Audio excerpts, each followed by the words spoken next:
When we talk about what a trailblazer is, it's usually associated with the words pathfinder, pioneer, or vanguard. So how about we add change agent to that? Welcome to Trailblazers Radio, a unique podcast platform that speaks about a myriad of subjects. We are not afraid of opening closed doors, and we always tell it like it is, period. We are accessible on various social media platforms such as YouTube, Facebook, and Instagram. We're also accessible on various streaming audio platforms such as Spotify, Google Podcasts, and so much more. It is our mission to ensure that you are educated, entertained, and edified. And we thank you for tuning in to us.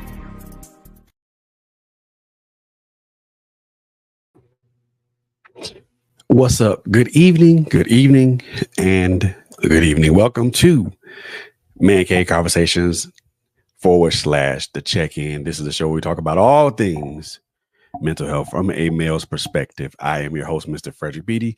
First and foremost, thank you so very much for tuning in. We most definitely appreciate your viewership and your listenership. It means a lot to us, so I thank you in advance for that.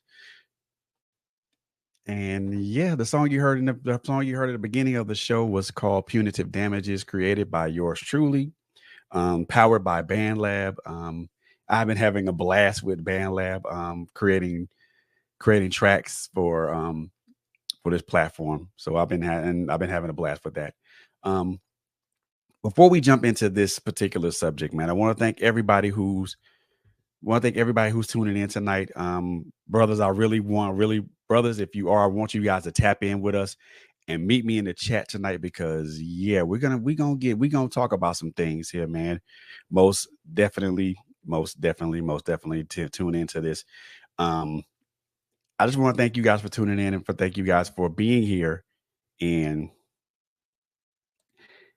so without any further delay, I want to preface this with something really quickly. Hey, Simone.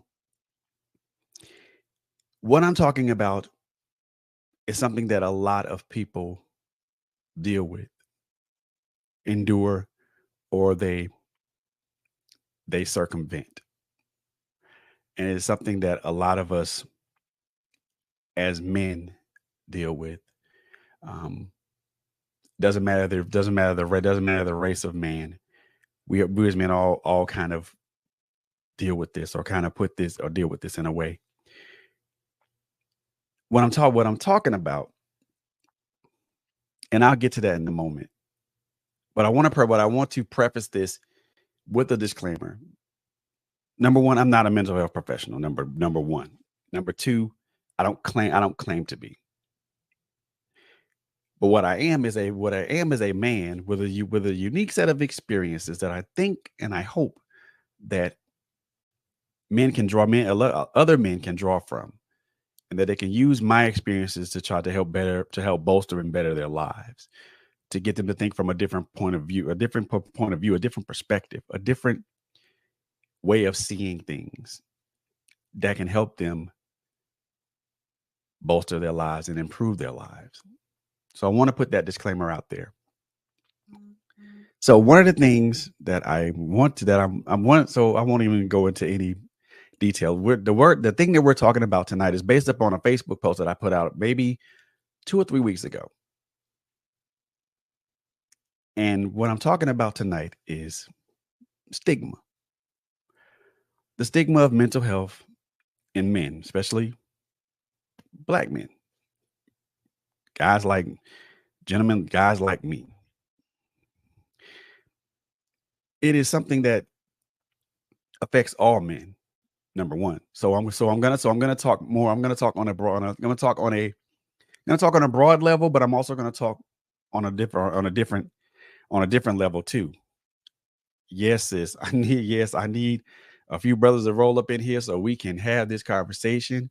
Um, this is kind of what I'm not gonna go too deep into it tonight, like I wanted to. But I do want to give a high level overview of it though.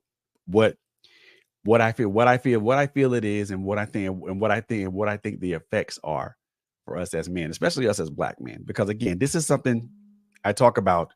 This is not something I always talk about, but I talk about it. We're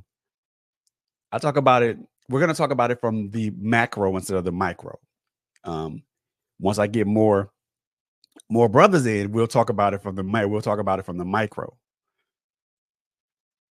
So before we jump into that, let me give the Merriam-Webster's definition of the word stigma and the synonyms that could be that could be associated with it.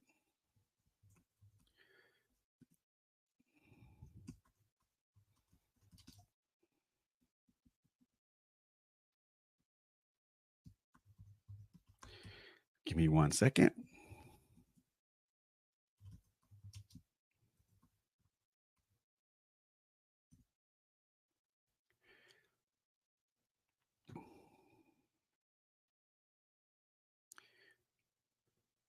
Stigma is a noun.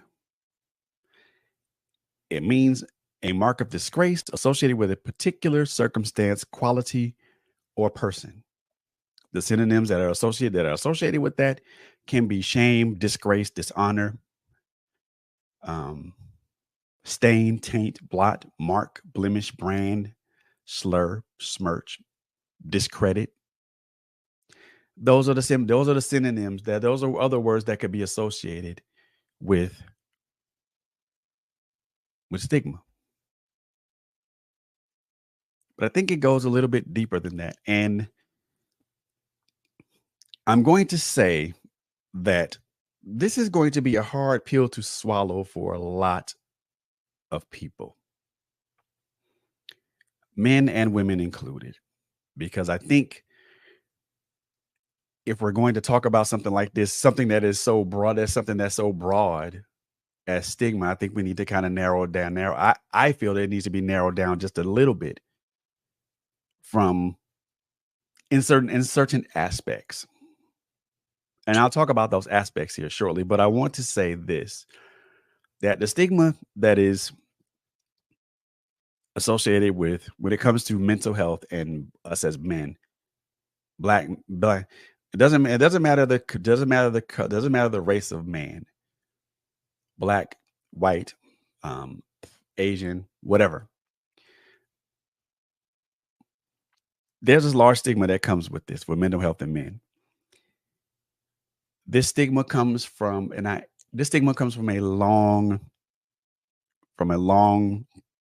period, and a lack of being the lack of not being taught how to embrace, acknowledge, and understand our emotions as men. I said this in a podcast before. We were never taught as men how to embrace our emotions, um, how to understand our emotions, how to acknowledge our emotions, how to understand our emotions. We were taught to internalize. We were taught to internalize. We were taught to keep it all inside, keep it all bottled up, keep it all where it needs to be, which is, well, not where it needs to be. We were taught this. We were most definitely taught this. It also stems from the negative way that we as men view our emotions. We view our emotions in a very, very negative and very negative way. Very, and I think in a negative way, I can also say a dishonest way, because we do view our emotions. We don't look at our emotions honestly. We do look at them dishonestly, and there's this large thing that comes with that. That they're always told that we're not supposed to show these emotions. We're not supposed to let these strong emotions that we feel out. And we were told to just bury them, keep them deep, keep them deep inside of our inside the recesses of our hearts and our souls. And yeah, that causes a lot of pain. And like I said, way that we as men who were taught, we were always taught to just like, nah, we're not gonna do that. We're not, there's no crying here. There's no emotions here. There's no, you're not gonna shed a tear here or none of that. You're not gonna shed a tear here, none of that stuff. There's no need for that. You're not doing that. And we look at other men when they display strong emotions, such as sadness, depression, and things of that nature. Other men look at other men and they look at other men with disdain.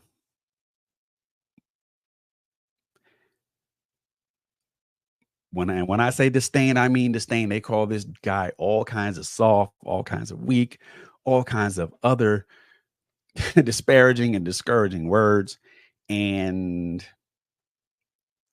I'm going to say this, and it's probably going to draw the ire of a lot of people, but some of our women, and I say some, I don't say all. Some of our women don't make it no better, don't make it any better. And again, I'm not saying that phrase to be argumentative. I'm not saying that phrase to be to be divisive. I'm not saying that phrase to say to start any type of strong debate. Though if you though we though if you want to debate, we can most definitely debate that in the chat or whatever. But I'm not saying that in any to me to be disparaging in any way, shape, or form. I am saying that because because it is factual. Some men, some men look at other men who express their emotions. They look at them as being soft and weak. Some women who look at men who express their emotions look at men as being soft and weak. And there are other things. There are other malfactors that could I could talk about that could go into that because and yes, Kai, yes, Diamond Butterfly, that is true. That is very, very true. Women were taught that men should not be emotional. That's true. But again, that is a narrative that needs to be rewritten. Not changed, rewritten.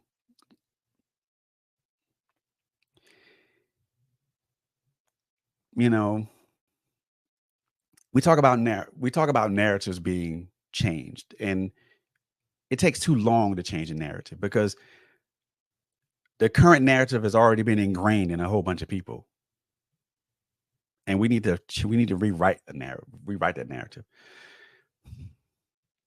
Yes, is I I can agree with I can agree with that on all levels.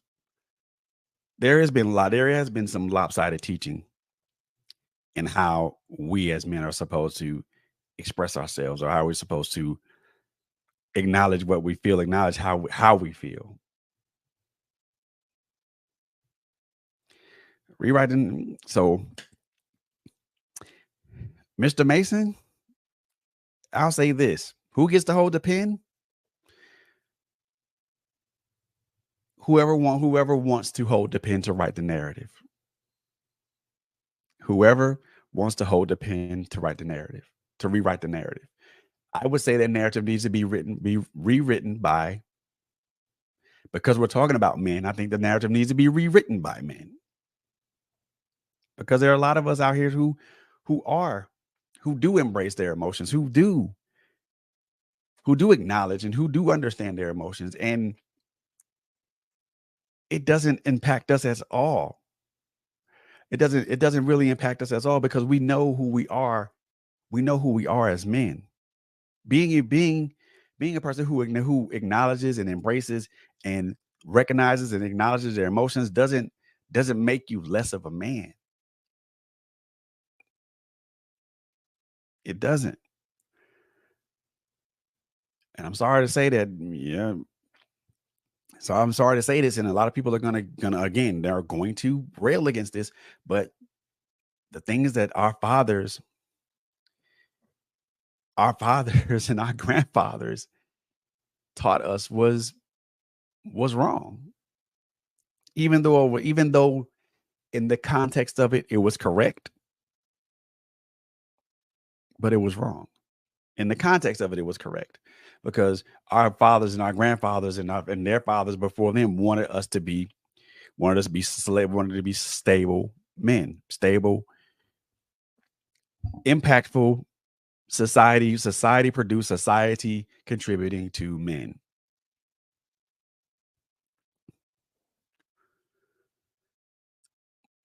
And that is true, sis.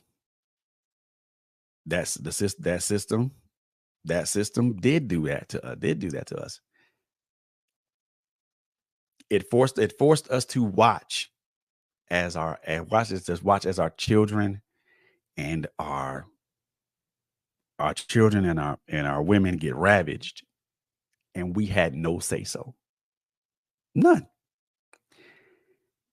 And the reason I'm putting all this the thing about stigma out here is one of the things that I want to say is that, like I said, some men who act like they're quote unquote man's man, which to me there's no such term, and some women who look at men that display emotions as weak, they want that. They wonder why number one, why there's no good men out here. Number one. Then they wonder why men remove themselves from this plane of existence at a higher rate. They wonder why that happens. It is it is a known fact that the rate that men remove themselves from this plane of existence is higher than women. It is a known fact.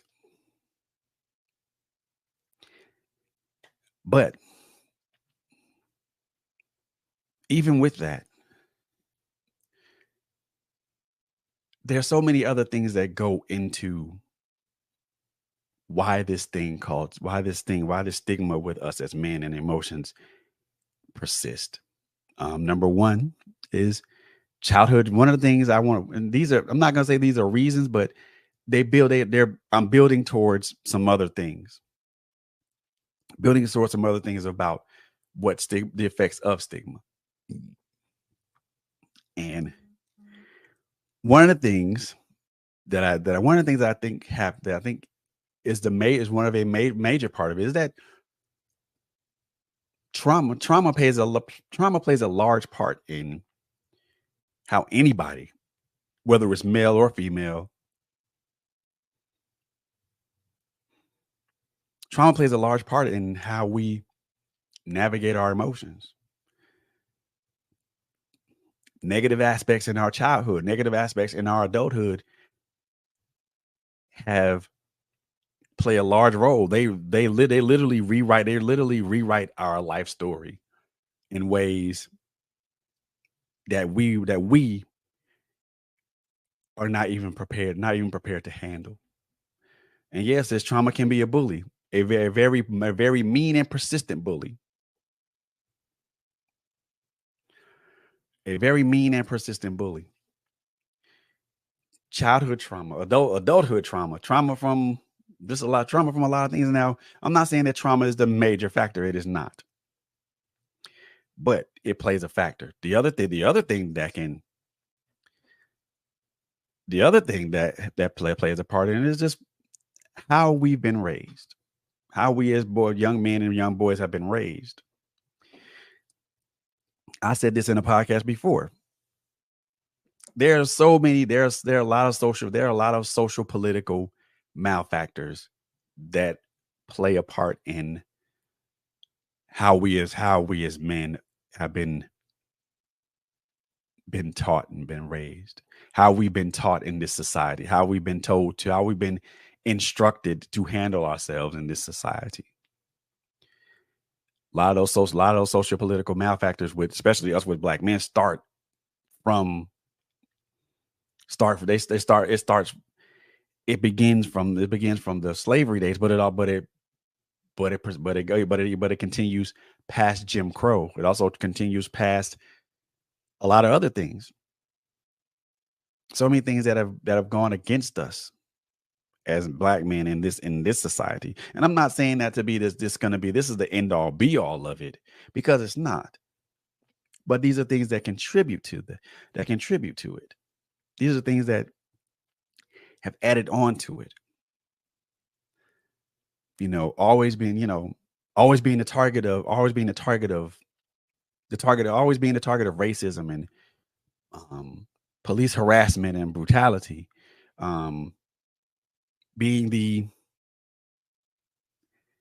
being the victim of socio political constructs such as mass incarceration, such as um, the welfare and the welfare system that gave women gave women. And I'm not saying, I'm not saying this to be divisive. I'm saying this because it's it's it's a factual thing. The the Medicaid and the welfare system in Section 8 that gave women the power to have their own, but also exclude the black male from the household. And then you have other factors that come with that too. The Such as this, and I'm not even gonna call it a war. I'm not even gonna call it a conflict. It's this failure for us as black men and black women to get along, to coexist in the same space. It's always got to be a competition or some sort of conflict between us as black men and black women, and we can't coexist in the same space. And then the minute a guy expresses his emotions, that man is instantly ostracized and put down and stuff like that. And he's put down not only by some of the women, but he's also put down by some of the men.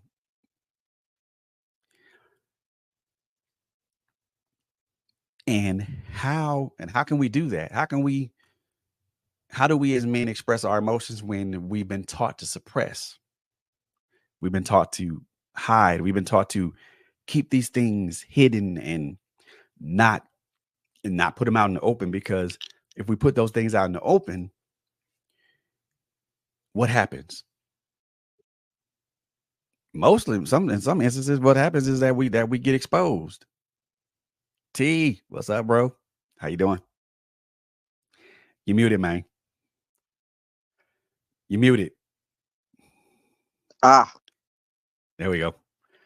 So you came in at the right time. At the right time. So I was saying. So when we as men could get to these points to where we express our emotions, it's downplayed. It's not it's frowned upon. It's not looked at in a positive light, and it's always being at a point to where emasculation occurs, yeah. and that's not cool.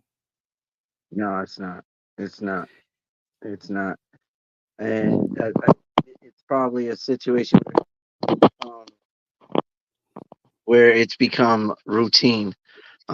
There's probably women out there that don't. Hey, Kenyatta, Some women may not even know they're doing it. You know what I mean? Like they may true. not know that they're downplaying. Those I feel those are far and few between. I think a woman knows. A woman knows what she's doing when she does it. I do. But yeah, I think we are. It is downplayed. It's downplayed in a big way, and it took a lot for me It took a lot for me to open myself up to my wife because I've Mm, had that experience where my feelings have been downplayed, my thought process has been downplayed, So Hmm. it took a lot. Like I broke down a couple weeks ago with my wife, and it's a hard thing to do. As a man, it's hard. It's not easy because so often, like you said, it's downplayed. Our emotions, our feelings, our thoughts are downplayed. Right. And that's true. And there are things that, I we're talking about stigma here. So, and there's some things that stigma does that I believe as men that we have to be cognizant about. Yeah, I hear what you're saying, Kenyatta. I do what you I hear what you're saying, but just the last part of that phrase makes me not want to be bothered. That's the reason why some men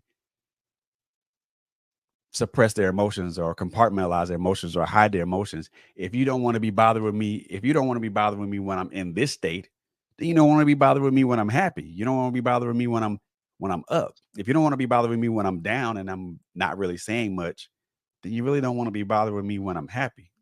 That's kind of like that's that's like picking two sides, and that's like picking two sides, and you can't pick one side without getting the other side. It's kind of like a sword with two edges. You can't you can't expect not to get you can't not want to get cut by one edge and then not expect the other edge to cut you too. I mean, it has to go both ways. And there are and believe you me, my journey with my emotions has been a tough one. And just like, like Tony said, he's broken down in front of his wife. And, and the thing of it is that when the stigma that comes with us and emotions is that because we don't, there's no safe harbors for us to dock into when those seas Mhm. get rough.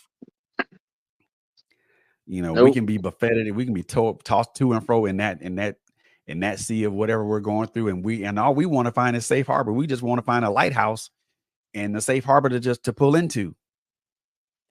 Yeah, you are so right on that. Because it's. I don't think that some women, I don't think understand that there are men out there that do want to be open and honest with their emotions. They do want to be open and honest with their feelings and feel. My wife used to use the word validated. You know what I mean? And sometimes not necessarily that we're right in what we're saying or thinking, but at least if we have an emotion, if we have a thought or a feeling, we do have emotions and we do have Right. feelings, I understand, and Kenyatta. we do like to hear or have them heard, Mm-hmm. without the fear of. Because I'm gonna tell you, it took a lot for me to break down in front of my wife because that stigma that like you were talking about, Fred. There's that stigma. Men are Mm-hmm. supposed to be strong. We're not supposed to be sensitive. We're not supposed to pour out our feelings. We're taught at a young age we're not supposed to cry. As a man, it's the phrase "man up" was huge when I was growing up. Man up. Mm-hmm. So it's Still there. hard to Still release present. those feelings. You have to be comfortable with the person you're with. As a Mm-hmm. man, you have to be comfortable with the woman you're with to know that you can release your emotions, your feelings, and thoughts to them. Um, because if we don't feel we can, and we've been taught otherwise, and that stigma's been riding, it's a hard thing to do. And Oh I yeah. can appreciate what she was saying, Fred, about she wants she wants her man to be able to show emotion. I got that, but what we're saying is that's hard to do as a man sometimes, because we Mm-hmm. are. And you're right, we're human. Men are human too, and I think that gets lost in the equation. I really do. I think it gets lost, and we are in a situation where we're taught that the norm is to hold in our emotions. The norm is to not, because if we show them, it's a sign of weakness. Not No, of really, course it is. but that's what we're taught. and a lot of Oh women yeah. out there have seen it that way. Yeah, I mean, Fred, have you ran into women that have downplayed you because they thought you were too sensitive? Mm, yeah, that's happened. That's happened on more than one occasion. Yeah. And one of the things I just had to do, I just had to kind of, I had to shrug it off and kind of like put it to the side because I mean, at the end of the day, at the end of the day, and it's this is kind of a it's a sad and a cliche thing to say. At the end of the day, I still got to move forward. I still got to do what I got to do as a man to kind of make sure things are the way they are. Which which leads me to one of the things that I want to talk about that I want to briefly talk about what stigma does to an individual, especially as a to a man. One of the things that I wanted, one of the things, one this is number one. Stigma carries weight. It does. What do I mean? What do I mean by that? Fred, what are you talking about? What you mean by that? Why is that? Stigma carries weight because especially when and before I even go any further, I want to I'm prefacing this part of it based upon someone a good friend of mine that I've known for quite some time.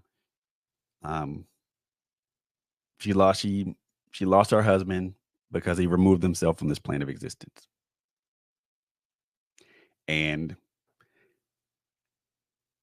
there's a weight that stigma carries on it, especially when we're talking, especially when family and or friends ridicule you for not trying harder to overcome your struggles and your problems, even though you know you're giving it your very very best to do so. You're and they don't acknowledge the fact that you're human just as them, or they suggest that you're a man, you're supposed to deal with this, you're supposed to handle all this, and if you don't do it, you don't handle it. If you don't handle it the way a quote unquote man should, you're weak. And so Hmm. stigma carries weight. There's a lot of weight with that because if you know that you're doing your damnness to overcome your struggles, whatever those struggles are, you know, um struggles with your own mental health, or struggles with an addiction, or struggles with um trying to just be the best father you can be, the best husband you can be, the best individual you can be, and you're doing the best that you can, and you're still being ridiculed by family and friends. There's a weight that's attached to that. Every time you hear someone says that you're a failure, every time you hear someone say that, when you if you if you find yourself at a weak moment and you want to break down and you want to cry, or you just want to have a moment to yourself to where you can just take a few deep breaths and be like, oh God, I just want this to get better. Hmm. Even when you're doing your best and people and your family and friends ridicule you, and people kick you to the curb because of that, that's weight. And that's weight that's more weight that's already on top of already encumbered shoulders. I just I don't know, man. I feel that that's one of the things that we as men, that we carry that weight because, and I've look, I'm gonna be honest, I've carried that weight of doing the best that I could, doing the very best that I could to get all my ducks in a row, to try to get everything that I was trying to get handled, fixed, taken care of. And it was still self-destructing around me, even though I was doing my best to try to plug the holes in the dam. Right. Right. The big the plug the holes in the dam. I only got 10 fingers and there's 20 holes. I can't plug the rest of them. You know what I'm saying? I can't plug the rest Yeah. of them. So, I mean, what you think about that part of it, man? Listen, I have to agree. I have to agree, and I lived that as well. I lived that heavy. I the Can I be transparent for a minute? Like, Yeah, can I put everything on the line here for a second? bruh. I don't know why you Listen, asked that. You already know. I know it was rhetorical. I got you, but here's the thing.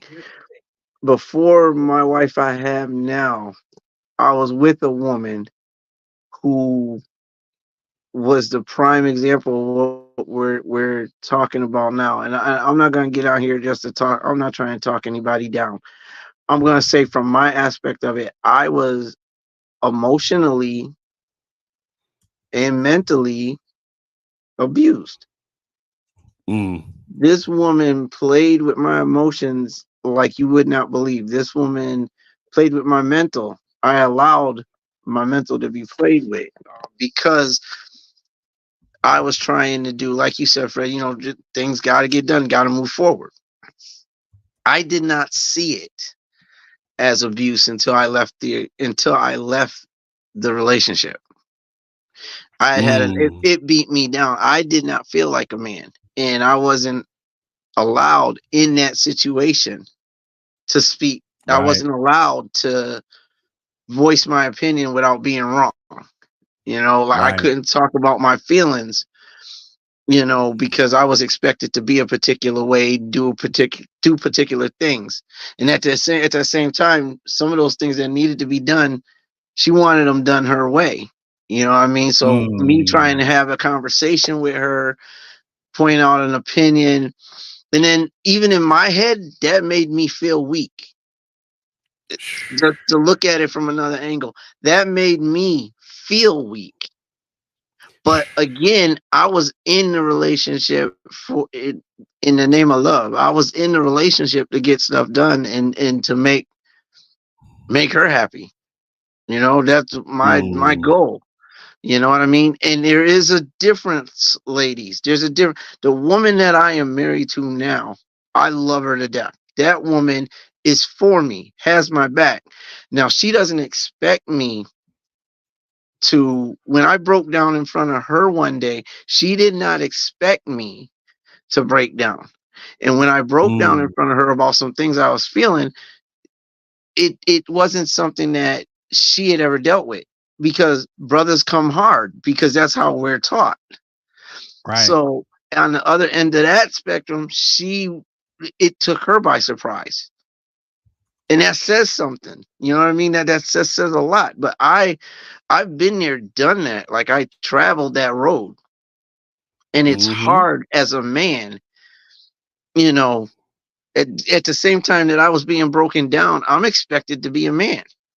The way I broke down Mhm. with my wife, current wife, okay, she was able to be there for me, had my back. We were able to sit down, have a conversation about some things that I was dealing with. But I couldn't have did that with the one that mentally abused me. I couldn't do that. I couldn't.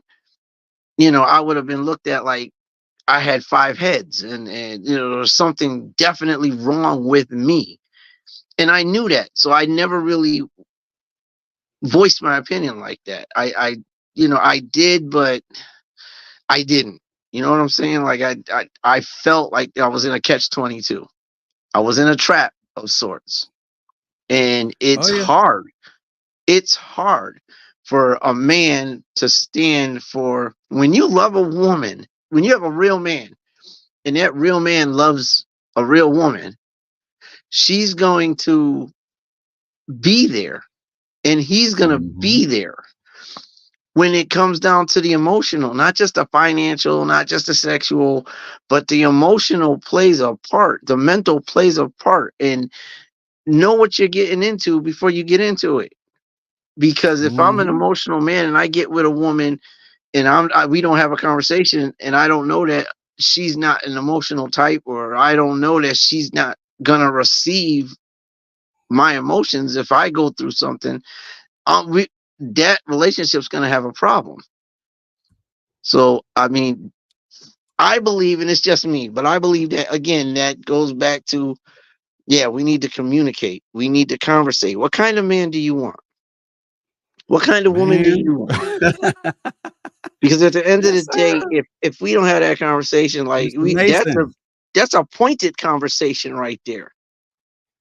How's it going, sir? That's a conversation that needs to be had, because if I get into a relationship with a woman, I need to know that she's got my back.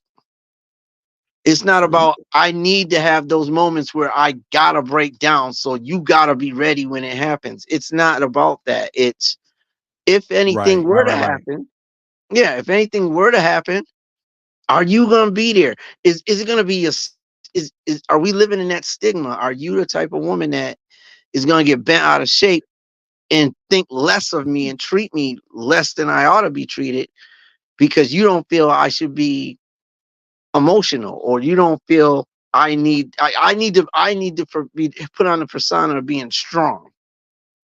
You know what I mean? So if I cry or if I complain about something, then I'm being weak.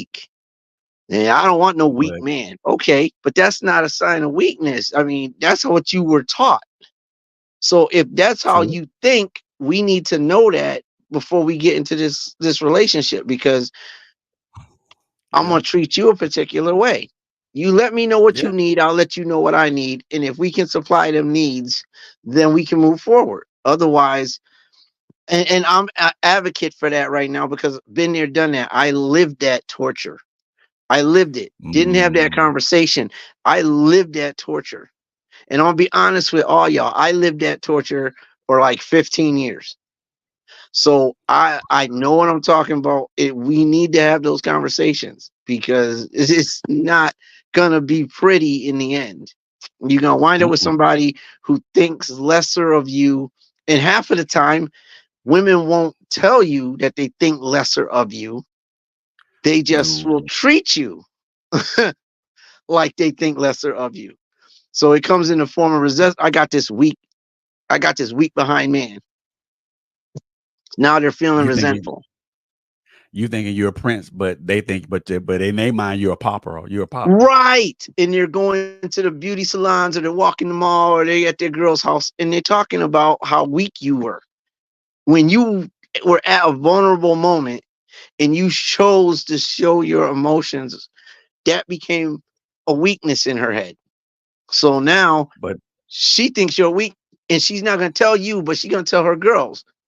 He's oh, weak. dude, Next thing you know, because you're weak, because she but thinks you're weak, now she's going to get with the next dude while she's but still see, with but you. dudes do the same. The dudes do the same. Dudes do the same thing that girls do. We They do do. that. Women. We We do. but the funny thing, the thing about it is, we do it way bad. We do it way worse. Way way Now I worse. need you to elaborate on that part for me, boss, because like I know we do women bad. I'm an advocate for women. Anybody that knows me knows that. Like I'm about to write a book. My lips are God's ears. I'm about to write a book about it. I'm gonna do my what's his name, Steve Harvey impression when it comes to a book. I'm about to write one. Men can be really doggish to women. But they We've could be got. dog, I feel we got but we that on dog each lock. other. Yeah, we. I think we have that on lock. But But that's not the we dog each other out conversation. way worse. Oh yeah, Way worse. but I mean, the we call each conversation. other. But the topic, though, boss. The topic is that men men are treated in a particular way because we're considered weak if we show emotion. For Mm-hmm. me, I think women do show their emotions for the most part. I think at least 7 out of 10 women do show you how they feel. They tell you how they feel. Yeah, I feel you on that, boss. I do, I Mister I, I Mason. don't I don't think we know how to handle it half the time like them. I don't think we always know how to handle it. But then again, I think a lot of men nowadays, they come into a relationship like I'm the head, I'm the boss, I'm this, I'm that. So they Mm, focus on that aspect of it. And when a woman is sensitive, I think, in all honesty, I think men expect women to be. I think men sometimes expect women to be sensitive. I honestly do, and that's why they treat them like they do half the time.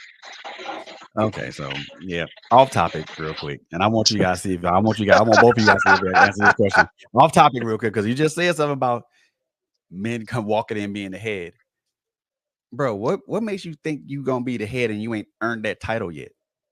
Thank you. Thank you. Thank you. You Thank ain't the you. head if you ain't earned that damn title. Thank you. You can't walk into a situation thinking you the king of the castle and you ain't been properly christened and crowned and coronated. Bro, talk What's that. what's Talk wrong with that. that? What's Come wrong on with now. that? Tell it. You can't Tell walk. it. No. If you think you're gonna be, if you're a dude, I hate to say this, if you one of them dudes that think that way, I need you to rethink your whole frame of mind because you walk into a situation like that with a woman, and you thinking you gonna be the head. No, sir, no, sir. You gotta just like she has to earn, just like she gotta earn the thing to be your wife. You gotta earn the thing to be her husband. You can't walk in Come there and on. be like, boom, I'm the HNIC. No, it don't work that way, man. It doesn't work Thank you. that way. Thank you. How See, I love you you. can't I walk into love a you, bro. situation not earn that spot. You have to If earn that spot, man. You have to. Right now, you got dudes that are dating women and they're treating them like, okay, you ain't, where's my dinner? You know, or you know I'm expecting X, Y, and Z. Why ain't you delivering when it comes to certain little things inside the house or whatever? But the thing is, dog, you ain't even married to her. So why are you treating her? Why are you treating her like you the king of the castle? Y'all don't have a castle that you share yet. She's not obligated to you till you put a ring on it. And even then, like, oh my goodness, Lord, you I still thank gotta you. earn it. You gotta earn that. Come on. You gotta earn it. Can I They don't, chime they, in Come here, on, gentlemen? by come all on in means. here. Come on in here, Mr. Mason. Come on in here. Sure. I'll say a little bit and I'll get out the way. Well, good afternoon, gentlemen. Good evening, everyone. Yes, So sir. just to, I guess, to weigh in. I mean, this is a great topic for us to really dissect, and definitely appreciate you allowing me on here to say a little bit. But what I'll say is this: is that um, undoing undoing that stigma, and I'm a firm believer that it is institutionalized. It's woven into into the fabric of the constitutions and the laws that be, and even perpetuated in some of the shows we watch. Like when you look at, for example, like paternity court, it's eighty Oh percent man. black folks. It's like we are, and then we watch those shows. We watch and we see what's going on. It doesn't outrage us. It's just kind of like we just want to know if they're the father or not, or things like that. And we are celebrating our own demise. And so we are watching um, people, hurt people who hurt people on national TV. You know what I mean? And so I really feel like when it comes to getting this weight off our shoulders, we have to first believe ourselves that, this is the problem. Because some people don't believe that. And we were talking about how men come in thinking they're the man. We have literally worn trauma as a badge, as now the world owes us something. And we look to the next, to our left or to our right, we see this woman and we say, well, this woman owes me something based on what I went through, based on the traumas that I've been through. Now you owe me, as Mm, if it's their response to pay reparations for the things you went through that you refuse to heal from, that you mm, refuse to seek out therapy and things like that. Even our response to therapy, it shows that we have a problem because people say, well, you don't need therapy. You're a man. Just suck it up and things like. There's people who are paid to help you work through, to help you overcome, and all these things. mm, And we say we turn a blind ear to it because the trauma that we wear as a badge tells us that we don't need nobody. We don't need nothing. And then some of our women, as we said, some of our women have furthered that conversation, unfortunately, to the point where they're believing the hype along with us. And so when we fall off, they fall off too. Because, mm-hmm, we were big and bad at some point and they believed it and they gave us what we felt we were owed and sometimes not so much, but we would move on to the next person who would do so. And so mm-hmm.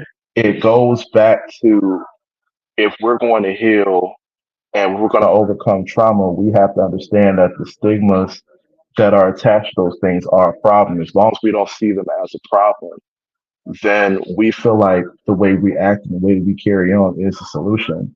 And unfortunately, it's showing that it's not, because it's more of us that are not. There's more of us in jail. There are more of Mhm. us that are not achieving, that are not pursuing higher education, and so in so many ways and shapes and forms that if we're not going to see that as a problem, we can look at the numbers and that would show us that the way that we think and the way that we carry ourselves, like we do, like we're big and bad. Unfortunately, we've only shown our weakness, and that's that we're willing to believe anything that puts a dollar in our pocket, that gives us something at night, and things like that. And so my opinion is this, and I will say that I came up with the same beliefs. If not, I grew up with my grandparents coming up, and so it was definitely no crying, this, that, and the other. Don't show any emotion and things Mhm. like that. But on the side of being in a relationship, it's kind of two sided because I've dated people who were like embrace that emotion, and then some that say, I'll keep it to yourself. So there's this mixed signal that's being sent out, where we don't know exactly what we need to be, where we Right. need what we need to actually do in a relationship construct, Mhm. and I've been in a lot of terrible relationships that they that we weren't allowed to express that range of emotion. And then once we did, it was like the way the impact, some can't handle that. And so then now we're like, all right, well, I got to tuck this back away because I see that you can't handle what it is I have to unload, and we have to understand what we're unloading is not. It's not within our. It's not within our direct lens. This is generational. What we're laying down, what we have potential to lay down, is generational, and so Right. our women have to be in a position where they can actually receive that kind of impact. And a lot of times that has to be done, in my opinion, it has to be done potentially in a therapy construct, or, in a circle of, our people, that Mhm. understand, that can help, to help unpack those things, because we are unpacking more than just our personal experiences. Our personal experiences are just what we see in front of us, but what's behind us and what's happened to our forefathers, and onward, things that we haven't brought to the forefront that we don't even know that's there. Unfortunately, factors into the reasons why we do the things that we do. And I'm personally fortunate, to be, I've been married to my wife almost 9 years, and we've been together 13 years, and I've been fortunate to be with somebody who allows that space, and so it has allowed me to embrace a different person, if I could say that right, embracing a Right. whole different person than what I could have been had we not gotten together. Because after being tossed to the side so many times, at some point, what the reality becomes is now we become distrusting. So we further our own narrative just based on our experiences. It's like, well, see what happens when I express my emotion, this happens. So now I'm not going to do Mhm. that. See, when I do this happens. And so naturally, throughout those experiences, we practice avoidance. Right. And we think it's a safe space for us to just avoid, but really what we're avoiding, is exactly what I feel that women see as a problem. It's like we are, we're just total robots. We're not emotional and things like that. And the very thing that they want us to be, and for some of us, then the things we want to be, we're afraid to be. We're afraid of what implications can come from truly letting those emotions be what they are, truly laying out that I'm not going to be a part of the stigma and I see the stigma as a problem, and then truly laying Mhm. out that as far as this relationship goes, as far as this marriage goes, you know, this is a two-way street that we both travel down. And Yep. so, I mean, it's a two-way street. Like they say, it takes two to tango, things like that. And so if we're really going to overcome, you know, it begins from the top, and it begins from undoing what's already being written in the law books, what's being written in the Constitution. You know, as a lot of us know, the Constitution was written while most of those presidents and those that be had slaves in their backyard, you know, things like that. And they were telling us that we're all created equal, that we are all this and we are, and that didn't include us, you know. Mm-mm. And so Not at now that we all. didn't got free, now that we didn't got, you know, the chains taken off, there's a chain around our minds, unfortunately, you know, that's psychological.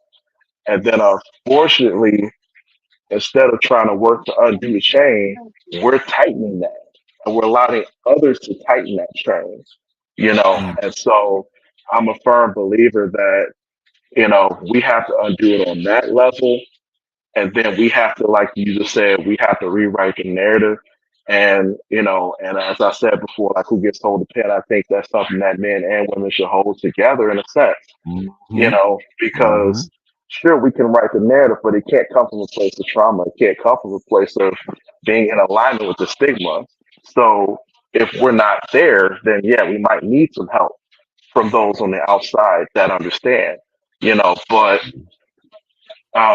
lastly, I'll say this is that we have the ability to overcome, and there's been so many things that we've overcome as Black men, and though we have so much further to go, we have to take this moment to acknowledge what we've overcome, because now this kind of conversation we didn't, I mean, as far, I mean, I'm not that old, I'm only in my 30s, but I've never had this conversation. I've never had this conversation in the construct, you know, until I became much older, you know. But now people that are my parents' age and things like that, they're wanting to have that conversation now. And so I believe that the process is gradual, but we are undoing it slowly. But if we're going to overcome the stigma, if we're going to overcome trauma, we have to begin to see it as a problem. And if we, as long as we don't see it as a problem, then we believe that the way we carry ourselves is a solution. I got to be hard all the time. I can't show no weakness and things like that.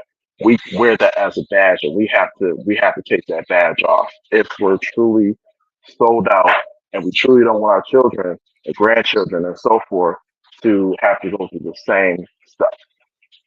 that's true, and I agree with you with that wholeheartedly, 100%. I think one, and you guys will probably agree with me on this one. I think one of the things that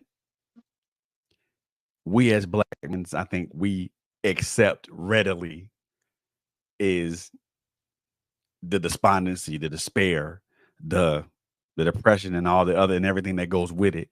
And that's one of the other things I think stigma does. Stigma does too. It has a propensity to destroy somebody. It destroys their self confidence. It destroys their their happiness, and it replaces it with feelings of despair, despondency, and depression and feelings of unworthiness. And I think we as Black men, those are emotions that we readily accept sometimes. Most in most cases. We're okay if we live, we're okay if we're living in desperation or despondency, or if we're feeling like we're unworthy in in in most cases, because we're okay in that emotion because we've been in that emotion for so long. It's it's a familiar place. So when we go to another place such as elation and happiness, it's unfamiliar territory. It's like we in a whole different place, and we don't know how to deal with this, and we don't know how to act with that. And I think we've been in those places, those desperate, those despondent, and those unworthy places for so long. It's like, and I can say it from my own personal experience because I mean, I ain't gonna lie. I pitched a couple of tents in those emotions. I built a whole house in those emotions. So I'm not gonna front about that. I built a house in unworthiness. I built a house with, and I've added desperation. I've added despondency and depression as add-ons to that house. And to see how big that house was, and to walk around in it, made me really put me in a way that I was like, well, gee, well, dang, I don't know if I want to live in this particular house because it's always doom and gloom. And the shades are always pulled. The shades are always pulled back. It's always pitch dark in here. There's no sunlight in here. There's no light. There's nowhere. There's nothing that light touches. And I don't know. I mean, you guys could probably agree with me or not with that. I mean, I know from me, my personal experience, I've built a house in despair. I built a house with a foundation of despair, with the walls of the sheetrock of being of despondency and everything else with depression on top of it, and then unworthiness as a roof. And boom, here's my house. And then I put other add-ons to that, such as sadness, such as and other indifference behind in front of that, on top of that, or in it. And I don't know. It makes a very I don't know. I'm trying to find a right word I can use with that. It makes for a very unhappy is But kind of sort of unhappy would be the wrong. I mean, it would be the right word to use, but I don't think it would describe what I'm thinking at the moment. So I guess I'll I just use think, unhappy. yeah, I mean, I would say, I mean, I've done the same, and unfortunately, it's always population one every time. It's always population one. You build this big house, 4 bedrooms, 4 baths, and it's just you. You know what I mean? And so unfortunately, um, we have part of that's a choice we make, and sometimes some things we accept, but then some things we actually choose, Yeah. and so because it's often easier than dealing with the problem, and so that goes Word. back to the point that I made earlier is avoidance, and so you don't want to engage in that, you don't want to feel that hurt that you felt in that relationship, and you don't want to, you know, um, deal with your own, you know, um, like I said, what's in your immediate range or your personal expenses. And so, Right. and so there's already that, psychological chain that's trying to keep tightening on us based on what's happened in our past. But what we do right now, what we do at this very moment, and or even things that we have done can only loosen or tighten that chain, And so to that, it has to be a choice. And I'm thankful that um, I'm not in that position anymore. But a lot of reasons why I began to pitch that tent is because I entered into relationships with people who were also hurt. Mm. And Hurt people. so Hurt people. they, exactly. So hurt people. And so instead of both of us trying to elevate, you know, just like we make choices, she made choices to stay within that house that we were talking about. She made a Mm. choice and I'm sitting here trying to throw pebbles at the window, trying to get her to come out. You see what I'm saying? I don't have a Right. lock and key to get in, so I'm trying to say only you can come out of it. And there are some women out there, and I say my wife was the one that kind of kept throwing the pebbles out, and eventually I came out. And you know Right. what? I sold that house, you know. Right. And so we have to get the business of selling that house, and saying and if there is a house that we're gonna have, is the one that we stay in together, the one that we That's choose to buy. And that's that's that's what that is what it comes back around to. But it starts with, again, understanding the way of the trauma, because a lot of times we don't understand. We don't understand the generational impact of simply venting that particular emotion and saying, "Well, I feel this particular way."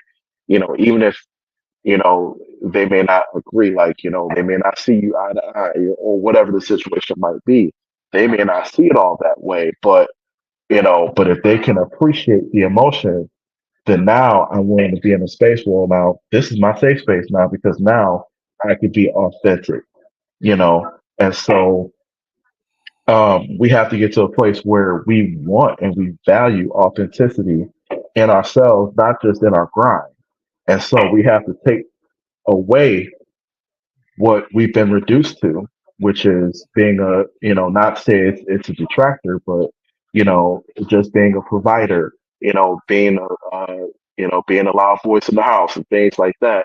We are so much more than that. But when we allow society and even our women, even our culture, whatever those norms might be, to dictate, um, to dictate basically who we are when we are so much more, that puts us in a box too. And Mm, so we could choose to stay in that box, and they're building a house for us to stay in. And unfortunately, some of us are okay with that because we see the immediate benefit. Like, oh, this girl is everything I need. Her body's right. She talks to me right, things like that. So we accept that house. But it's that she's mm, the one that built it, not you. Y'all didn't build it together. Y'all built that was something built separately, and you chose to go in because she's in there too. And unfortunately, she can kick you out. She won't. It's her house. You know what I mean? And so right. again, we have to choose what kind of house we're going to build. And we're going to have to Mm, choose who's going to be the occupant or occupants inside. And mm, so and so that takes us scaling back and really thinking about what it is that we went through, seeking out the help that we need, and then evidencing that and how we choose the people we hang around, the circles that we're involved in, and some of us still hang around hurt people, and then also choosing relationships that will further elevate that narrative and help you to rewrite that narrative.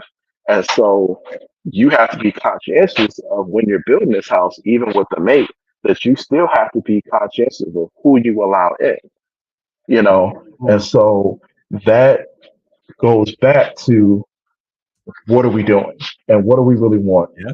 And and we have to understand who we are as men, first of all. That's where it all starts at. If we don't understand who we are, what we're about, our goals, if we stop dreaming, that's a problem. What is our vision? And so if we stop doing dreaming, we stop having these visualizations and things like that we have to understand that when we stop dreaming, when we stop hoping, do you know how much stops when we don't, when we stop? And so, Yeah. just as much as the things that we want to do in life can continue to propel us forward, the lack thereof can keep us from moving forward. And so, stagnation is a huge thing, especially when it comes to undoing the trauma, the stigma, and things like that. We always talk about how hard it's going to be, and we haven't even started yet. We always talk about how hard something is because it's so easy to stay in that house. It's so Mm, easy because you're already getting the mail there. The neighbors know who you are and things like that. There's all these things that they already know about you, you know. And so you don't want to leave that place of familiarity to be in a place of peculiar, and being different, and that means and to be that peculiar thing, you have to start doing the opposite of what culture is telling you to do. People are gonna look at you a different way. People might say something to you. People might call you soft and all those different things. But here's the thing: when you build that house with your mate, and you begin to, you go through that process of undoing and start building up, all that kind of stuff. What's the first thing people do when you walk into a house that you built? Folks want to come over, they want to bring pies, they want to bring sandwiches, they want to introduce themselves, and things like that. So it goes back to ultimately, in undoing all this, what kind of house do you want to build and who's going to help you build it? mm-hmm. Man, and also who gonna occupy that thing, and also who you gonna who are your neighbors going to be? Are they gonna be a circle of people that are allow you to be a safe space, or are they just gonna be a bunch of nosy people that's gonna cackle like a bunch of hens? So I mean, we got to be cognizant of that. I mean, and to be aware of that means that you already understand where you are and where you want to be. A lot of us, and I'll say this for myself, because I wasn't at that point of knowing a lot of things that I know now about myself, because at that time I didn't care, because I didn't want to know all this stuff, because like you said earlier, Nicole, it was to peel away all those layers of that onion, to peel away all those layers to me, that was too much like work, and every layer I peeled away just hurt. Every layer I peeled away hurt more, and I didn't want to go through all that. But I had to understand that peeling away those layers was essential to getting to the root of the matter, to getting to and this is what I call it, and I say this all the time. is getting to that little boy that dwells in each and every one of us as men, and reconciling with that little boy, making and not necessarily protecting him from everything, because he's already endured what we've endured. So all those scars and all those fresh wounds and all the tear stains, that's there. It's no need to no need to try to heal up though, try to help him heal those wounds. Those wounds will heal over time. But now it's just time to reconcile with that person and just say, hey, look, I'm sorry that I put you through so much crap, so much stress, so much strain, so much hurt. And I'm sorry that I exposed you to so many things that I had no idea would bring harm to you, that I didn't know that would force you to put yourself in this defensive posture, or put all these layers on top of you, or basically or turtle up. So I apologize for doing that. And once you reconcile with that little boy, now you're able to kind of expand yourself out, or grow into who I think we should be. We ought to be men who are able to express ourselves in a cognizant fashion. We ought to be able to say what we feel and how we feel, but also make sure not only just by speaking how and what we feel, also making sure that it's understood by the people who we call our friends and our family and our mates. Because, and I think LSG talked about it a while back, emotional intelligence is important, very important. Because if your mate isn't, because first of all, if neither one of you are emotionally intelligent, it's not going to work, because somebody has to be the better one of it. Someone's got to be the sensible one here. May as well be you or me. I mean, we can flip a coin, but I'd rather it be both of us to be the sensible ones here, and talk about this on a way, in a level that we're able to both understand each other. And the stigma part of it puts it in a way to where and I said it earlier, to where we don't understand each other, to where we refuse to understand each other, or better yet, we don't want to understand each other, because we're too busy at war with each other. Why? We on the same team. Why am I fighting against? Why am I fighting against? Why am I fighting against you? We got enemies on the other side, of the river. Why am I fighting you to get to the other side of the river? Why? I think that comes down to, and that's a good thing. Not a good thing, but that's important what you're saying. There's a lack of there's already a lack of communication that's Mm-hmm. there. And men and women alike are striving for, shall I say, dominance inside of the relationship. That it becomes the reason why we're fighting is because somebody feels their opinion and their feelings are vibing on the right side, and their partner is on the wrong side of things. There's a Mm. lot of people out there right now, a lot of young bloods out there, a lot of guys who they pretty much feel like they're the heads. And they They're not, the man. heads. You No, you go to have a conversation with your you ain't woman, earned that title.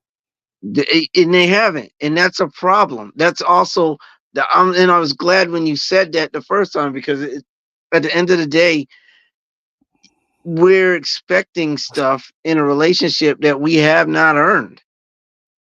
You sitting up here making demands and saying I'm the head of this, and you might be with her and you might be paying bills, but at the end of the day, what are you doing? What are you doing to make that a legitimate thing? What have you done to earn the right?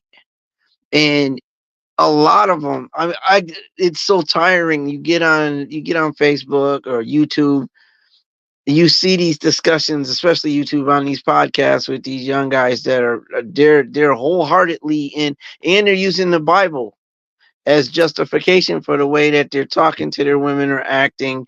Boy. And it's a dominance thing, but you're not even married to her. You're not married to her. She's not. So But okay, so you mentioned the Bible thing, and you mentioned that. So we gonna go ahead and we gonna hop into that right now because good googly muggly, good grief. So look, okay, so all right, so and I'm going to word this in a way to where it does not offend anybody, but I'm also going to say it in a way to where it is understood. hmm And I'm going to address two things with that. One, what you just said. So these dudes that's on this podcast, you cannot jump on their podcast and remix Bible verses like you did, like you are DJ Premier, and think that somebody is going to think that a woman or a man is going to fall in line with that with what you just said. You cannot do that, bro. You first of all, no.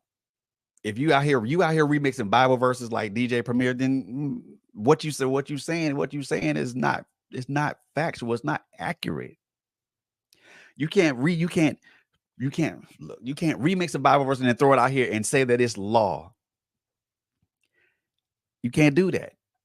I'm and I like that. I'm not a biblical scholar or something like that. But I know a remixed Bible verse when I hear it, and it Well, sounds some of like them it's like aren't. Some of the verses aren't necessary, and I agree with you 110%. Some of the verses they're using, however, they're not remixed. They are regurgitated. They're either misinterpreted or they're used with a flip. For example, you can say, you get with a woman and you can be arguing with her and you can be like, well, the Bible says the man is the head of the house. Okay. The Bible Okay, does say that, but are you 100%? The Bible says that, okay, man's head of the house. However, there comma. are contingencies to that. See, what they do is they take a Bible verse. There could be 5 verses and they're stuck on verse 2. They'll Well, throw verse 2 in your face, but they don't go to verse 3 and 4 that elaborate on that a little see, further, because we just on the same hitting page, verse bro. 2 just quoting verse 2 gives them what they need. It helps them prove their point on verse 2. But verse 3 has not alternate, but has a continuation to that, and that See, they're going to ignore. They're going to leave it alone because that we doesn't on the same benefit their page, bro. narrative. We on the It same doesn't, page. yeah.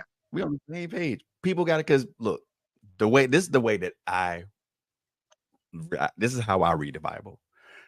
I read it chapter by chapter, verse by verse. But if I want to gain knowledge from a particular verse, I read what's above it and what's below it.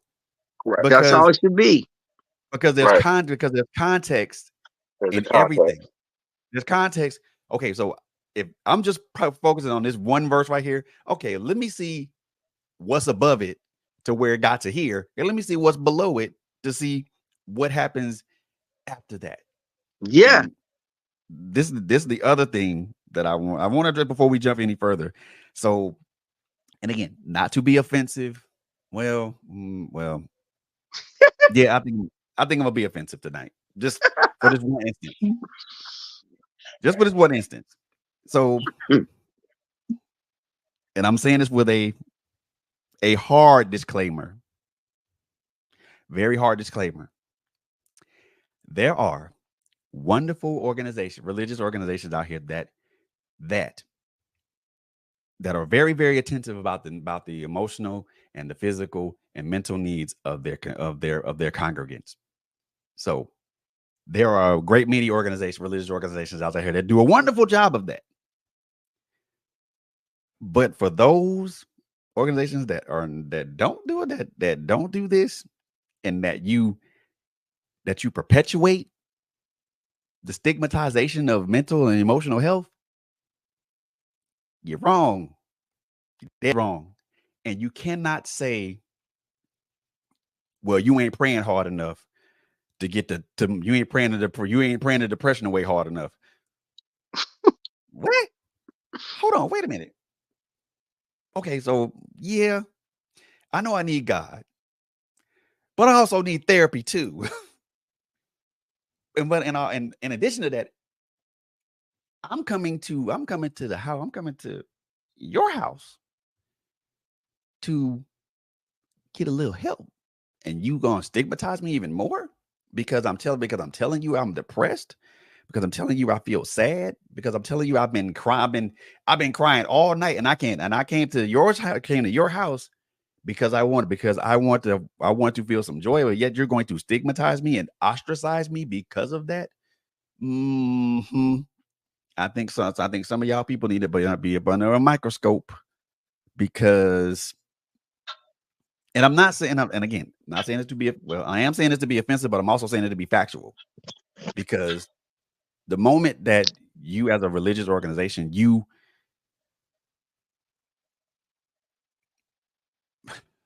trying to find a way to say this and not be sanctioned by by the Holy Episcopal Baptist Catholic coalition. You can't say that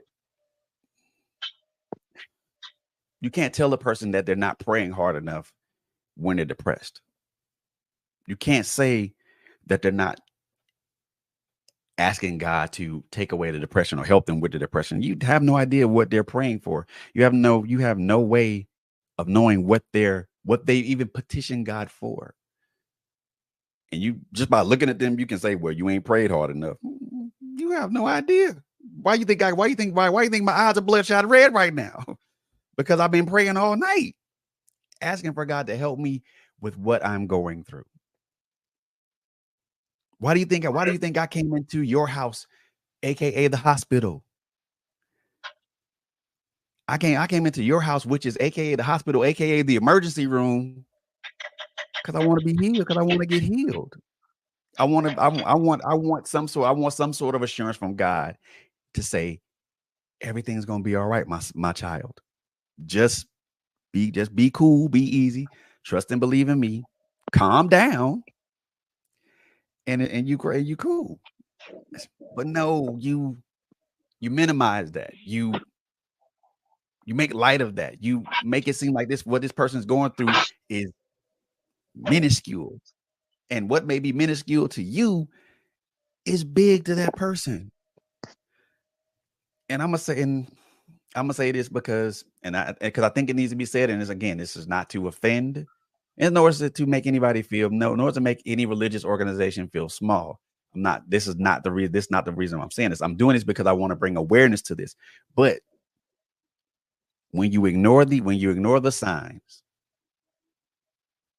when you ignore the signs and the situations that some of the congregants are going through, especially the men folk in your congregation, because they're not going to talk to you about what's going on with them. They're not going to tell you that they're struggling with trying to find a job. They're not going to tell you that they're having issues with trying to reconnect with their kids. They're not going to tell you that they struggle with addiction or abuse. They're not going to tell you that that they're just having a bad day and they just want to smile. They're not going to tell you that. So you got to coax them to get it out you. But when you minimize it and you ignore it and you don't pay attention to the signs, it makes you just as culpable. Yeah, And unfortunately, I I'm will agree with that too Yeah. because what it comes from, and it's not all passions, not all, but there are some passions that are still roaming the earth unhealed. They want God to touch Hmm. every area of their life except that part that they're comfortable with. That part that they made peace that will never go away. And they'll tell you that you ain't praying hard enough because they haven't got their release yet. They haven't got their healing yet. So how is it possible for you to get yours? You know, and so and going back to what you were talking about in terms of context, the issue is that that's also an avoidance technique. When you use a historical document like the Bible to justify. I mean, we are doing the mhm. same things that slave masters did hundreds of years ago to justify slavery. We're now doing that same practice to justify how we're carrying around, to justify, being man of the house and all those different things. But the Bible is very clear about how we're supposed to motion, and so you know even as a husband myself, there's still guidelines that are required, and unfortunately, when we insert too much of our own feelings into that historical document, we distort the authenticity or discount the authenticity of that historical document. And unfortunately, we end up leading our own house, you know, um, you know, Hmm. away from the things that we really want. So we really want to be healed. We have to be in a place where we're willing to accept that there's a problem again, as I was saying earlier, and then utilize what God's created. God has created doctors and therapists and things like that for us to be able to utilize. So, our attitude towards mental health has to change. We have to change our attitude uh, towards what the culture basically dictates that we're to be like, and that we have to change what society has reduced us to. And so all these things come back to really finding out what it is that we want out of this life and what it is we want to be, and then who are the people who will be privileged to be able to be a part of that. And so, as I was saying, even in building a house, choosing who gets to come in, whether it's for a long time or a short time, it's Hmm. evaluating our circle constantly, not just when something happens, not just at a happenstance when you're in a reflective moment. It's constantly reevaluating the circle, and then also some retrospection to figure out what am I contributing to the circle? Am I a part of the problem? Hmm. And so that's where it all comes back full circle to who are we? And then what are we designed to do? What are we purposed to do? And then what are we doing to achieve that?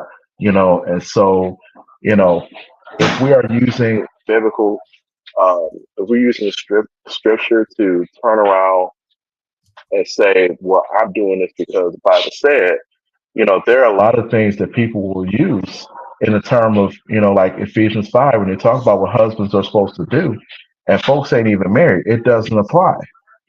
You know what I mean? And so, somebody would say, well, the Bible said a man's the head of the household, so making you a sandwich, and y'all not married. You can't use that. And even if you are married, you Hmm. can't even come across that way. What I mean? There has to be a gentleness and humility, this drive to serve one another consistently, to get to that particular point in time. And so, I feel um, it's a point of outrage for me when people do those kind of things because you know it shows that they don't value themselves. First of all, they don't value the sanctity of marriage, and then they don't value who God is. And so I've been under headship of pastors in years past where they said things like that, where you ain't praying hard enough and God gonna bring you a breakthrough if you pray 3 times or whatever and click your heels together. Here come your healing, you know. And so when We you ain't have in, that kind of we ain't in Kansas, Dorothy. right, right, and so but some people, like the young folks say, people they're just some folks are giving that, and then and if that's part of our wheelhouse of things to choose to accept, you see what I'm saying? Then we begin to build around that toxic mindset, that sort of toxic use of scripture and things like that. And so where you think you leading your house in the right direction, you know what I mean? Like you're only furthering the narrative that's already surrounded us, and we're only tightening the chains that are on us psychologically. And so Hmm. it it's peeling back that onion, what I mean, and figuring out what the root cause is, and then deciding first of all that you're not going to be a part of the problem, because then that's going to Right. inform the workflow. That's going to inform what it's going to take to be able to overcome that. For some people, yes, it's therapy. For some people, yes, it's getting out of that relationship. For some people, it's even changing where you work, how you dress, and so and sometimes even your location, and so all those things are real realities when it comes to men that are really trying to overcome stigmas of varying magnitudes and really if we are going to do those kind of things, we can't look at it and determine how hard it is before we put our hand to the plow. You know, that's the time when you begin to develop the accountability. You look at your circle and you develop an accountability partner, somebody that you lock in arms with, and go forth together. You know what I mean? And so this is not a one man mission. This is a worldwide, widespread effort that begins when we say enough is enough. And so Mm-hmm. if we don't get there, a few people can say it, you know what I mean, and that might bring a few people out. But if many people begin to say it, if our women are beginning to say it, if our children that we're bringing up begin to say those things, then something has to change. You know, it wasn't until people start getting out there and going doing the sit-ins and going on the Million Man marches and things like that where change began to become effectuated. We have to have that same level of outrage, that same level of outcry, and the same willingness to do even if things are hard, be willing to do that because we want to bring about a change that is generational. And it's because of what people have done in years past that allows us to be in the spaces that we're in now, even in this space where we're able to talk, we're able to really break a lot of this stuff down to in digestible pieces so not only we can understand it, but those who we love can understand it too and begin to minister to us in a way that we can begin to start that healing process, or if we've fallen off, to get that motivation to step back into that space again, knowing that you got full on support. And so we need to feel that support, and that has to be evidenced at every step because we're overcoming again, not something that's just in our forefront. We're overcoming on the world that's on our back. You know what I mean? And you don't reach forward to take something off your back. You reach back to take it like you wearing a backpack. You don't take it off from the front. You take it off from what? The back. Back. And so you have to, and whether you do one arm at a time or both at the same, doesn't matter. That has to come off. And sometimes you might need help unpacking that so you can get that off of you. And that's okay. And we have to be okay with that. You know, but sometimes we don't even realize how damaged we have become based on our experiences and then the generational things that we have all each endured, and so we may not understand all that.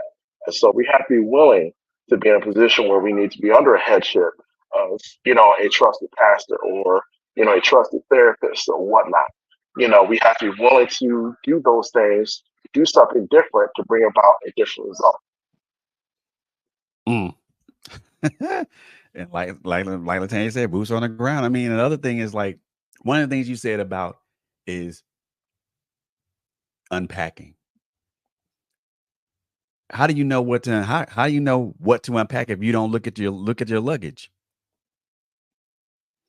If you don't unzip the luggage and look what's in the luggage, how you gonna air out your dirty laundry if you don't know what's dirty and what's clean? There are a lot of You know, people out there that don't see doing that entails you looking into the mirror. Doing that entails you to have to admit that you have faults. Doing that entails you having to want to fix what you've been thinking was right or what you've been living as your truth when it's really not. It takes a level of maturity to even go there. Um, it takes work, and a lot of what I'm seeing um, in these young men and in some of the women, I'm seeing an unwillingness to bend. There's an unwillingness to bend. There's like you can't tell some of these guys that they're wrong in their thought process. You can't tell them that. That's my woman. We're together. Okay, but you're not married. So it doesn't matter whether she makes you dinner or not because she's not obligated. If she does, she's doing that out of love. But you tell them that and they're telling you you're wrong. And there's no grounding for that other than that's the way I feel. That's how I run miles. Okay. But all right. there's got, you Cool. know what I mean? But there's got to be a willingness to see where the issue is, to see that there's a problem and then be willing to fix it. And wherever it's coming from right now, I don't know if I mean, it's got to be multiple sources. It could be the church is not doing its job. It could be, like brother said, it could be the government not doing their job. It could be the neighbors not doing their job. But right now, of we have a lot of young men out there, a lot of older men too. We got women out there. Everybody's out of order. It's like there's no order to things. They're making it up as they go. They're getting a message that says, okay, well, the guy runs everything. I run everything. It's okay if Organized I have anarchy. multiple women. It's okay if I have multiple babies and move on. It's okay if I talk to this woman any old way I want because I run this. I pay the bills, so I get to talk to her any old way I want. That's what they're doing Mhm. now. And they're coming up with justifications. And when I mention the church or the scriptures, it's not because they're half of them that are using the scriptures aren't even going to church. They're not going to church. They just know the basic scriptures, so they're using them. That's the same thing. That's the same thing. The scripture that says God will not give you more than you can bear. Where, why you stop there? Everybody stops there with that scripture. Read above There's and below more it. to that scripture. It's very specific. It's not Read above about and below it. God's not gonna because if God wasn't gonna give us more than we could bear, then we wouldn't be going through half the stuff. We wouldn't be dealing with the depression. We wouldn't be dealing with all the stuff we're dealing with. It's not that he's not going to give us more than we can bear. It's that, but with those things that you have to bear, he'll make a way of escape. He has to do that.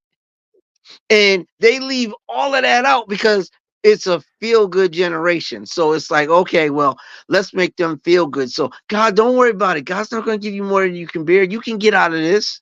That's not what the scripture says. Scripture doesn't say Mm. that. But again, it goes back to okay, let me read verse 2. But I'm not Read going to go to above and verse below it. 3 and 4. I'm not going to start at verse 1 because 2 is everything that I want to hear. But these again, going back to there has to be a willingness to see where the problems are and then fix them. The individual has to see that there's a problem. When I was talking with my wife and we were going through a particular situation, she had to let me know, we had to have a conversation. And she told me some things that I hadn't thought about or I wasn't paying attention to. So it was up to me to come into the knowledge and the understanding this is not copacetic. Maybe there needs to be a change on my part. If she's correct, I had to analyze myself and what I'm doing. I had to understand where she was at. I had to have a heart for her heart because I am Mhm. married and my job is supposed to be to protect her heart, not command her heart, not step on her heart. But that's not where these people are going right now. It's not where these brothers are going right now. They want to own everything, they want to control everything, they want to direct everything, and they come off wrong. Now, here's the flip side to that coin. When they do that, women women have a heart as well. Women have feelings as well. So after a while of having their emotions stepped on, because now see they've got a man who this is my house, Mhm. I run this, I pay this, I supply this, you do what I say. Because they've gone into those relationships and they're in that now, it's oh really? This is how you feel. We have a breakdown in the relationships now.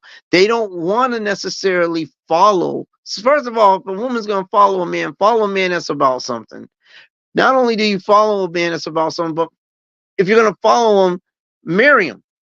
Be about marrying that man if you're going to be all in. I mean, it's okay to date. I'm not saying don't date. I'm not saying you got to date for 1 or 2 days and jump into marriage. But what I am saying is, again, earn, like you said, Fred, earn what you want in a Mhm. relationship. And I don't think everything that I'm watching right now is telling me that it's all going in the opposite direction. And I understand we can say the church is lacking here. We can say the government's lacking there. We can say the neighbors and the jobs are lacking there. But at the end of the day, how do we fix it? How are we fixing the problem? Because the problem is huge. And it's what I'm seeing. You can get on YouTube and pull up these blogs, or not blogs, but you can pull up all of these shows that talk where these dudes are talking reckless, and they've got total disrespect for women as they're talking to women on a panel, and they're justifying why they're doing what they're doing and why they're saying what they're saying. They're justifying it. And then the women are arguing back. Now the women are being disrespectful. Why you come on the show, you being all disrespectful? Well, you Because started you're it. coming out of your neck, dude. You're also coming out of your neck. You're making demands on a woman that you're not even married to. You're making demands. You're talking about what your place is, but you haven't earned it. I like how you said that. They have not earned it. Earn that. Heavy is, bro. Heavy is the Earn head it. that Like wears. you up here making demands. And again, and we have a lot of these conversations, but again, it always ends with a question in my head.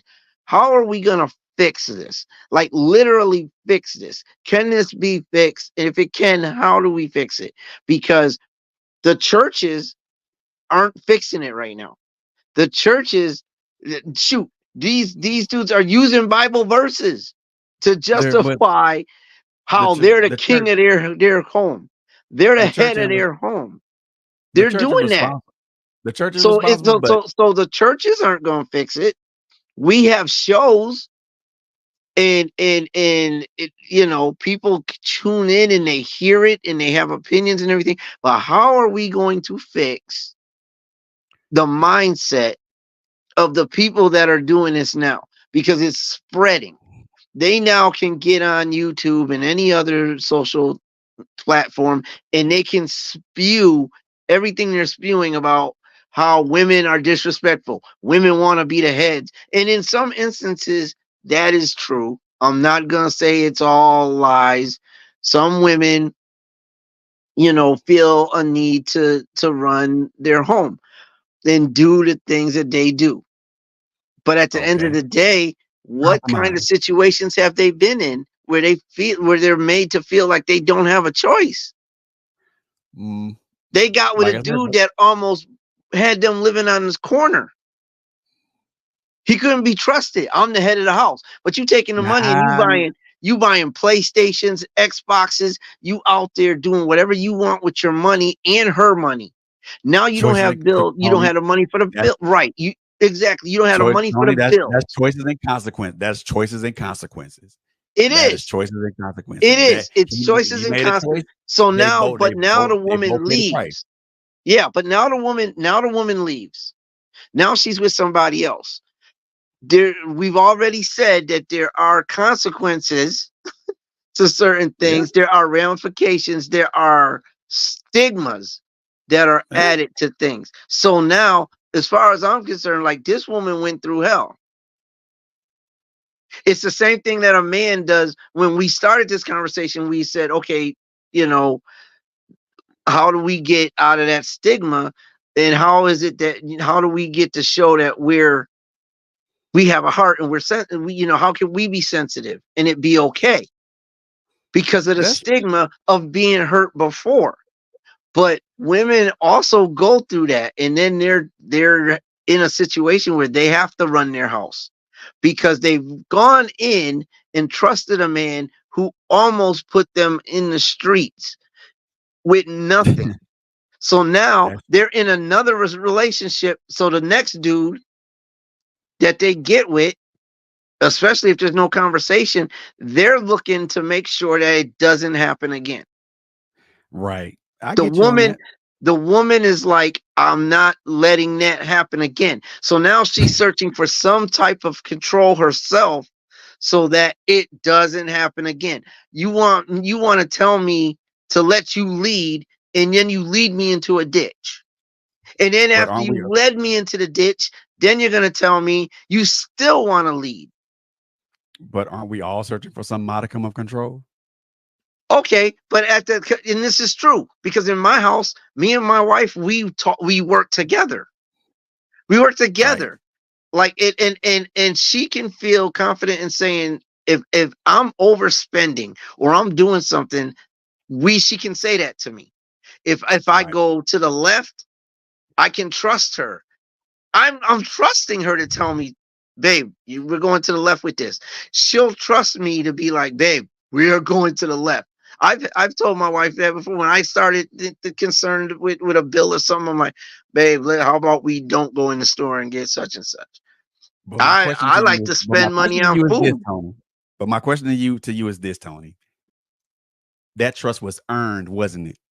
Exactly, it was earned, There we and go. I mean that's all it that was really needs to earned. be said. And that's it. But these dudes are not looking for that. They're not looking for that. There's no trust in these relationships now, which is why everybody's looking for control. And it's not Mm, even partial control because you're right. Everybody's looking for a little bit of control. That's fine. But when you're trying to control the whole show, that's a problem nah, because you're not the only not me. one running the show. You're Exactly. not.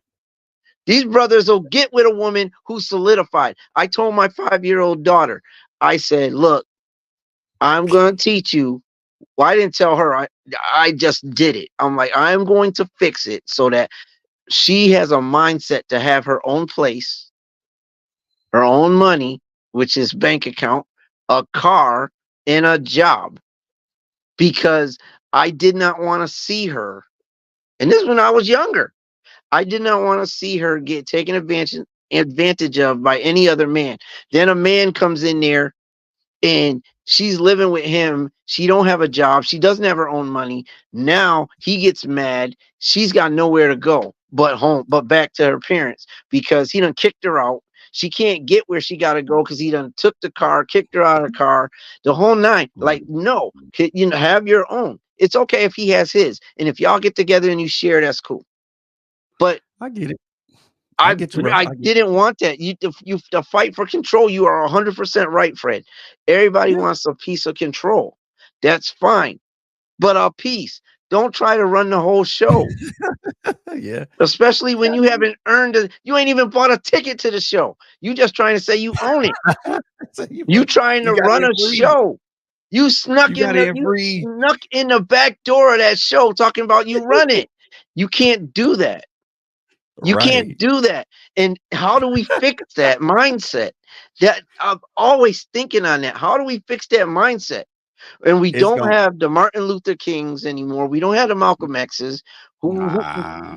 Who do we have teaching our young men that this is not how you treat women?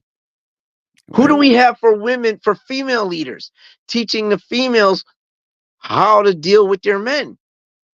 well, that's Or that better question, who do we have telling everybody how to communicate? it starts at the bottom, bro. It starts at the bottom. And we gotta get out of here, man, because I most definitely want to replay this again. But oh my gosh, this right here was a very nice bill. T, thank you for showing up and coming in, bro. Mr. Mason, I appreciate you for coming in and building with us, bro, man. Man, we gotta have you come back again because I most definitely want to do a part two of this. Um, before I roll up out of here, man, I want to leave y'all with this particular thought. And heavy is the head that wears the crown. Mm, However, you better understand the weight of that crown. mm, tell it. If you want that, you want a crown. If you want a crown, you got to earn it. It's not given to you by nepotism or anything or succession or nothing like that. You want a crown, you earn it. And you can't be king or queen of no castle if you ain't earned that, if you ain't earned the title. Amen. But but the one thing I will say about this, the thing about stigma, this is something that has to be talked about. It needs to be talked about more often because the more we talk about it, the more we engage and build, the more we're able to break these things down at a cellular level, and then we can build it back up to where we build. Not only do we build up that person's mind and their emotional mindset. We also build up this whole person. You know, there's a lot of us walking around here that are not healed and that are not whole. I'm gonna tell you that I ain't nowhere near healed and I ain't nowhere near whole, but I guarantee you I'm on a path to getting there. And as long as I'm on a path to getting there, and I can see it, I can see the light at the end of the tunnel. I'm gonna keep driving toward that light until I reach that light. Mm. I may not reach it in this lifetime, but I guarantee you there are gonna be some lessons I'm gonna take along the way that's gonna help me to continue to be a better person.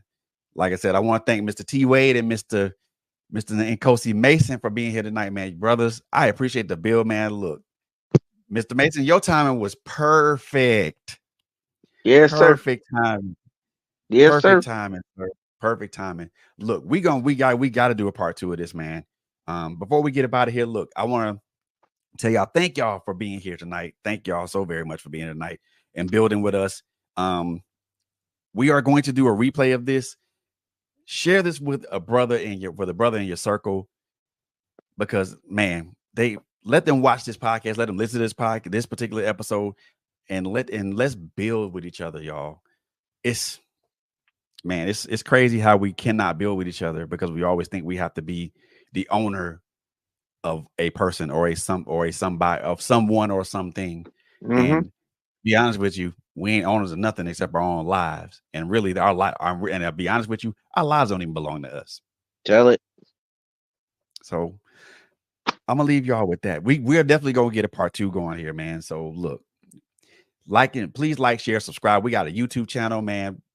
Go to our YouTube channel, Trailblazers with a Z Radio, man. We have a bunch of content right there, man. Take a look at our content if you like it and it agrees with you and it resonates with you. Hit that subscribe button, hit that bell notification to be notified when we come on the air, when we have shows like this and topics like this, because when we build, we build. I promise you, Yep. when we build, we build. And look, y'all, the other thing I want to say, we got merchandise. So go to our website, www.trailblazersradio.com/shop. We got merch out there. We're also gonna jump into some advertising stuff, man. So contact us, and I'm actually gonna leave y'all with this little short video about the opportunity to advertise with us, man. Because I want you guys to really want you guys to really look at what you guys have and advertise with us, because we got some advertising packages that'll fit your needs, and I want you guys to most definitely look into that. Ladies and gentlemen, I want thanking Mr. Income. You gotta tell me how I pronounce your first name, Mr. Mason. It's Nikosi. Nkosi Mason. Got you. I gotta thank Awesome. my brother, Mr. Nkosi Mason, and my brother T Wade for showing up, man. Home run, out the box, everything of that nature. I'm gonna leave y'all with three things that I always say when I end these podcasts. Number one, take care of each other. Number two, be good to each other. Number three, we already know it's a crazy world out here. So above all things, y'all, please just be safe out here. I love y'all with the love of God, and we'll see y'all in the next one. Oh yeah. Um, Last thing I want to say before we get up out of here. Friday morning, tune in for an Authors Alley special episode that will air exclusively on YouTube and Twitch. I'll make sure that the YouTube link is available for everybody to view. I'm going to be talking to Dr. Carolyn Coleman, and we're going to be talking about a lot of some books and things a book that she has written. She's going to talk about some snippets in that, and also tomorrow morning, I'm going to be, well, not tomorrow morning, but there's an episode that I recorded with a friend of mine, Dr. Annette West. I am being interviewed by Dr. Annette West on her show, on her podcast, the Publishing Pusher podcast. That is available on Spotify. I'll make I put a Facebook post out early, so the link is there for you guys to check out. And on that note, I'm out of here. Check out this ad, check out this video for advertising, and we out of here, y'all. See you. Peace.